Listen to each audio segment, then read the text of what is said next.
Good morning मेरे प्यारे बच्चों। आज मैं आप सभी को पाठ 5 ईंधन एवं दहन के वीडियो भाग 4 में आप सभी को दहन के बारे में पढ़ाएंगे। बच्चों, इसके पहले वाले वीडियो में आप सभी को गैसीय ईंधन के बारे में मैं पढ़ा चुका हूँ। बच्चों, आपको आज जो दिया है दहन, तो दहन की डिफिनीशन है, दहन वह प्रक्रिया होती है जो ऑक्सीजन की उपस्थिति में जल करके प्रकाश व ऊष्मा देती है, उसे हम दहन कहते हैं। बच्चों, आपको ये भी जानकारी होना आवश्यक है कि कोई भी वस्तु जो है ऑक्सीजन के उपस्थिति में जलता है। अगर ऑक्सीजन उस वस्तु को नहीं मिलेगा तो वस्तु नहीं जलेगा। लेकिन उस वस्तु में भी आपको चूज करना है कि कौन सा जो पदार्थ दहनीय पदार्थ है, कौन सा अदहनीय पदार्थ है, क्योंकि दहनीय पदार्थ ही ऑक्सीजन की उपस्थिति में जलेगा। ठीक, अब how can you prove that, जो है आप कैसे प्रूव करेंगे किसी भी जो है दहनीय पदार्थ के लिए ऑक्सीजन आवश्यक है। तो बच्चों, तो ये आपका जलता हुआ मोमबत्ती है या ऑक्सीजन की उपस्थिति में जल रहा है, क्योंकि इसको वायुमंडल से ऑक्सीजन मिल रहा है। अगर इसके जो है चारों तरफ से एक कांच का जो है जार से अगर ढक देते हैं तो यह जो है धीरे धीरे जो है गैस जो है मोमबत्ती बुझ जाएगी। बच्चों, ये जब बुझ जाएगी तो इससे प्रूफ होता है कि इसको जलने के लिए, मतलब मोमबत्ती को जलने के लिए ऑक्सीजन की आवश्यकता होती है। तो बच्चों, अब आपका दूसरा जो पॉइंट है वह दहनीय व अदहनीय पदार्थ। कि बच्चों, अभी मैं जस्ट ही बताया हूँ दहनीय पदार्थ और अदहनीय पदार्थ से कहते हैं आपका वेस्ट पदार्थ जो ऑक्सीजन की उपस्थिति में जल जाते हैं, उसे हम दहनीय पदार्थ कहते हैं। जैसे पेपर, लकड़ी, कोयला, गोबर के सूखे हुए उपले, ये सब जो है आपके दहनीय पदार्थ हैं। और अदहनीय पदार्थ वे पदार्थ जो ऑक्सीजन की उपस्थिति में नहीं चलते हैं, उन्हें हम जो है अदहनीय पदार्थ कहते हैं। ठीक बच्चों, अब जैसे आपका कांच है, पत्थर है, सीमेंट है, ये सब जो है आपके जो है अदहनीय पदार्थ है। अब आता है आपका दहन के लिए आवश्यक रसायन। ठीक बच्चों, अभी मैं इस चित्र के द्वारा ही समझा दिया हूँ कि जो है दहन के लिए आवश्यक रसायन क्या होनी चाहिए। किसी भी पदार्थ को जलाना है, किसी भी पदार्थ को जलने के लिए सबसे पहले ऑक्सीजन की आवश्यकता होती है। और ये भी आपको देखना है दूसरा पॉइंट में कि वह जो पदार्थ है वह दहनीय पदार्थ है कि अदहनीय पदार्थ। अगर दहनीय पदार्थ है तभी वह जलेगा। ठीक, अब आपका जो थर्ड है कि आवश्यक तापमान ठीक होना चाहिए। तो अब आपका जो आता है एक पॉइंट आपका जो ज्वलनता। ठीक, जितने भी आपको दहनीय पदार्थ हैं सभी का जो ज्वलन ताप है वह बच्चों अलग अलग है। ठीक, कोई भी पर जो है दहनीय पदार्थ कम ताप पर ही जल जाता है, कोई जो है अधिक ताप पर जलता है। इसके लिए आप एक जो है ले लीजिए, ये आपका तावा है लोहे का बना हुआ। कि बच्चों, आप इसी पे माचिस की तीली ले लो। ठीक, और इसी पे कागज रख लीजिए, पेपर। ठीक, क्या रख लिए, पेपर रख लिए, और इसी पे हम कोयला रखिए। तो अब इसको जो है बच्चों, अब जो है यहाँ से जो है इसको जलाते हैं। ठीक, अब इसको गर्म करते हैं तो देखते हैं कम ही तो है टेम्परेचर पर ही ये माचिस की जो तीली है वह जल जाती है। तो बच्चों और इसके बाद धीरे धीरे जो और गर्म करते हैं तो ये कागज भी जलना प्रारंभ कर देता है, लेकिन जो कोयला है या लकड़ी का टुकड़ा है यह अधिक ताप पाने पर ही जलना प्रारंभ करता है। कि बच्चों अब इससे प्रूफ होता है कि सभी जो है दहनशील पदार्थों का जो है ज्वलन ताप भिन्न भिन्न होता है। तो जैसे आपका दिया था इसमें ज्वलन ताप, जो पदार्थ आसानी से आग पकड़ लेते हैं उनका ज्वलन ताप कम होता है, जो आसानी से आग को नहीं पकड़ते हैं उनका ज्वलन ताप बच्चों अधिक होता है। अब आता था नेक्स्ट आपका पॉइंट ज्वलनशील पदार्थ। ठीक, ज्वलनशील पदार्थ जिन पदार्थों का ज्वलन ताप सबसे कम होता है वह सबसे अधिक ज्वलनशील पदार्थ होता है। जैसे आपका एलपीजी, क्या होता है एलपीजी, पेट्रोल,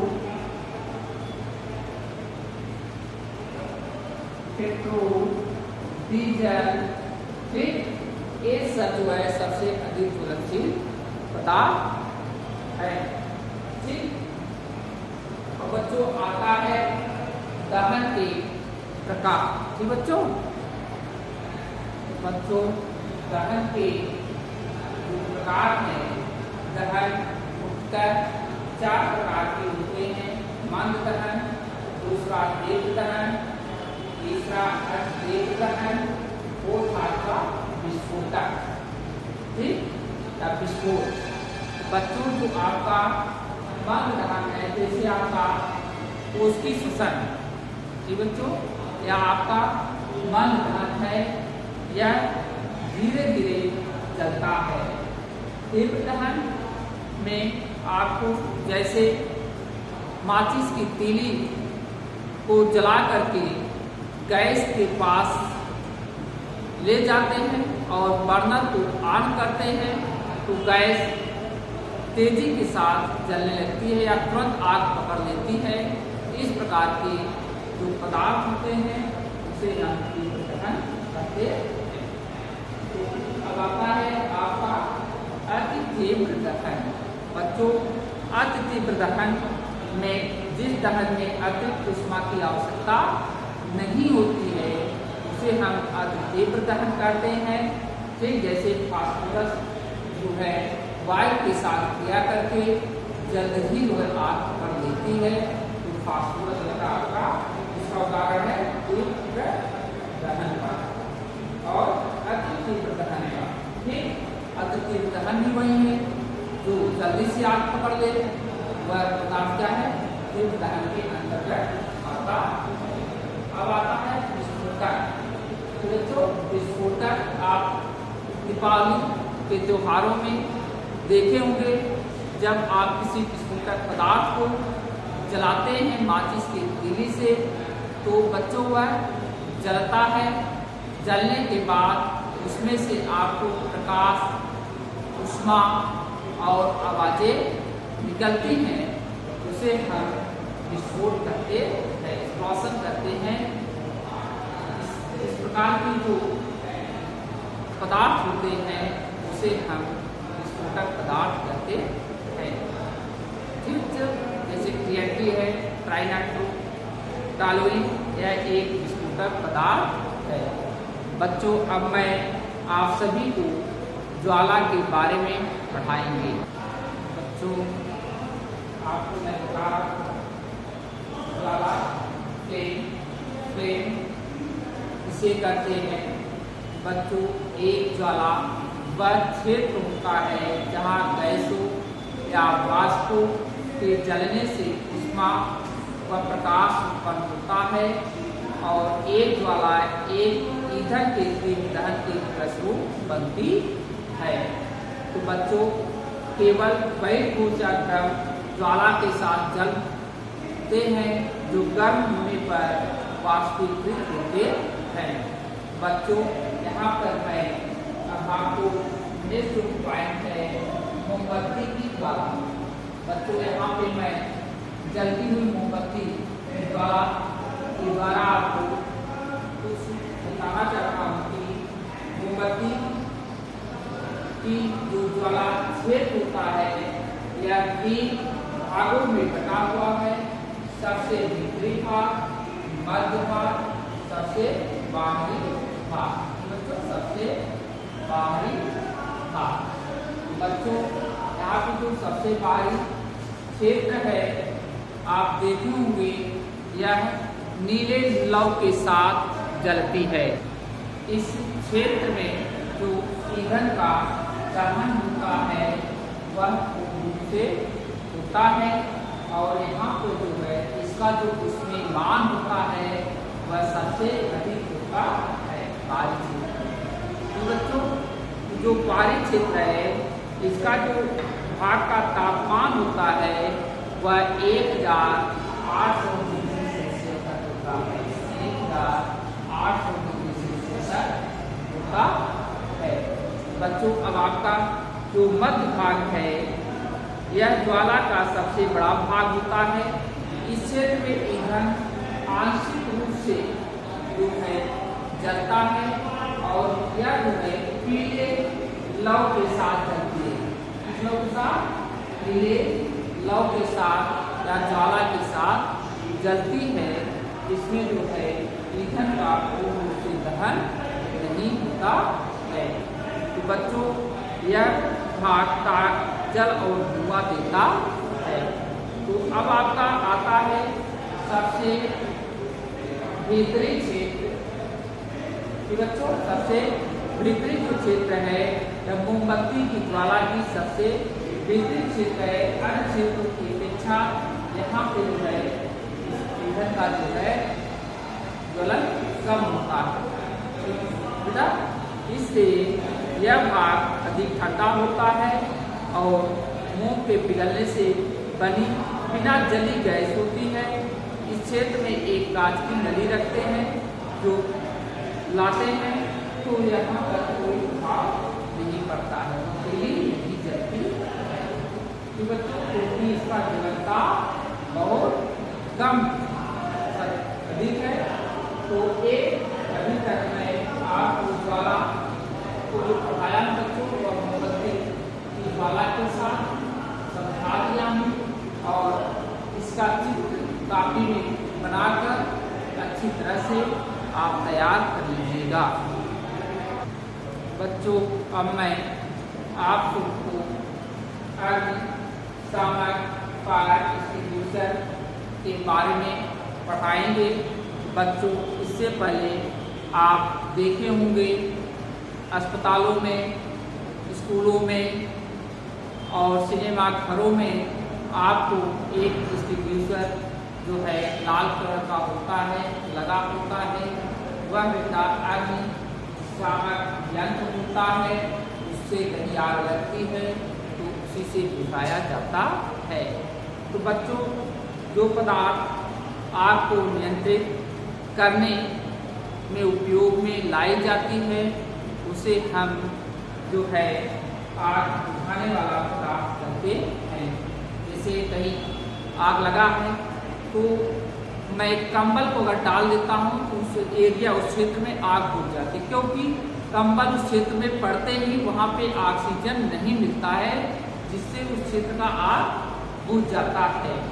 कहीं कहीं पर मैं पानी से आग को बुझाता हूँ लेकिन सभी जगह पर पानी का प्रयोग नहीं करना चाहिए। जैसे आपको कहीं से इलेक्ट्रिसिटी से आग लगी हो तो वहाँ पे पानी से नहीं बुझाना चाहिए, क्योंकि जो वाटर है जल है यह गुड कंडक्टर ऑफ इलेक्ट्रिसिटी, ठीक प्योर नहीं है, लेकिन इम्प्योर जो वाटर है बेटा वह आपका गुड कंडक्टर ऑफ इलेक्ट्रिसिटी है।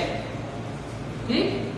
अब इसी तरह जो है पेट्रोल है, डीजल से अगर आग लगा है तो वहाँ पर भी आप जल से आग को नहीं बुझा सकते हैं, क्योंकि वे पदार्थ जल से हल्के होते हैं। वही पदार्थ जल से बुझाए जाते हैं जिसका मान जो है भार जो है जल से अधिक होता है। इन बच्चों तो आपको जो एक्सटिंग्विशर फायर है इसका जो सबसे अच्छा तरीका है बनाने का, आप बेकिंग सोडा, खाने वाला सोडा, बेकिंग सोडा खाने वाला सोडा, इसका सूत्र है सोडियम बाइकार्बोनेट। बच्चों अगर इसको हम गर्म करते हैं तो इसमें से सोडियम कार्बोनेट CO3 प्लस आपका बच्चों जल H2 और आपका कार्बन डाइऑक्साइड, यह कार्बन डाइऑक्साइड होगा आपको आग बुझाने में हेल्प करता है, क्योंकि आग जो ऑक्सीजन की उपस्थिति पकड़ती है, लेकिन यह जो कार्बन डाइऑक्साइड जो है यह आग को बुझाने में सहायता करती है। तो बच्चों आपका इस तरह जो है अग्निशामक यंत्र का हम प्रयोग करते हैं। बच्चों अब आपको बता दें अम्लीय वर्षा किसे कहते हैं। अम्लीय वर्षा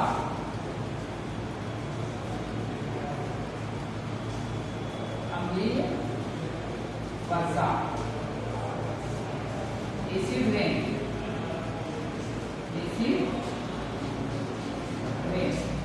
बच्चों तो जो एसिड रेन से बच्चों आप देखे होंगे जो फैक्ट्रियों से धुआं निकलते हैं, गाड़ियों से जो धुआं निकलते हैं बच्चों, ये जो है वायुमंडल में जाते हैं। ठीक, गाड़ियों से और फैक्ट्रियों से जो धुआं निकलते हैं वह sulphur dioxide, nitrous oxide, carbon monoxide गैसें होती हैं जो जल के साथ क्रिया करके एसिड का निर्माण करती हैं। इसे हम अम्ल वर्षा कहते हैं, एसिड रेन कहते हैं। ठीक, जैसे आपका मान लीजिए आपका सल्फर डाइऑक्साइड है, सल्फर डाइऑक्साइड है बेटा, यह एटमॉस्फेयर में प्रेजेंट है जब वर्षा होती है। ठीक, जब बरसात होता है तो यह जो है सल्फर डाइऑक्साइड जल से क्रिया करके H2SO5 सल्फ्यूरस ऑक्साइड बनाती है। इस प्रकार से हम अम्ल वर्षा करते हैं। बच्चों तो आज जो है यह जो चैप्टर 5 ईंधन एवं दहन है, सभी टॉपिक को एक एक करके मैंने वीडियो भाग 4 तक पढ़ा दिया हूँ। आज यह चैप्टर जो है आपका समाप्त होता है। आपको नेक्स्ट वीडियो में अग्रगुत्री प्रश्नों के बारे में तथा लघुत्तरी प्रश्नों के बारे में पढ़ाएंगे। आज के लिए बस इतना ही। Thank you.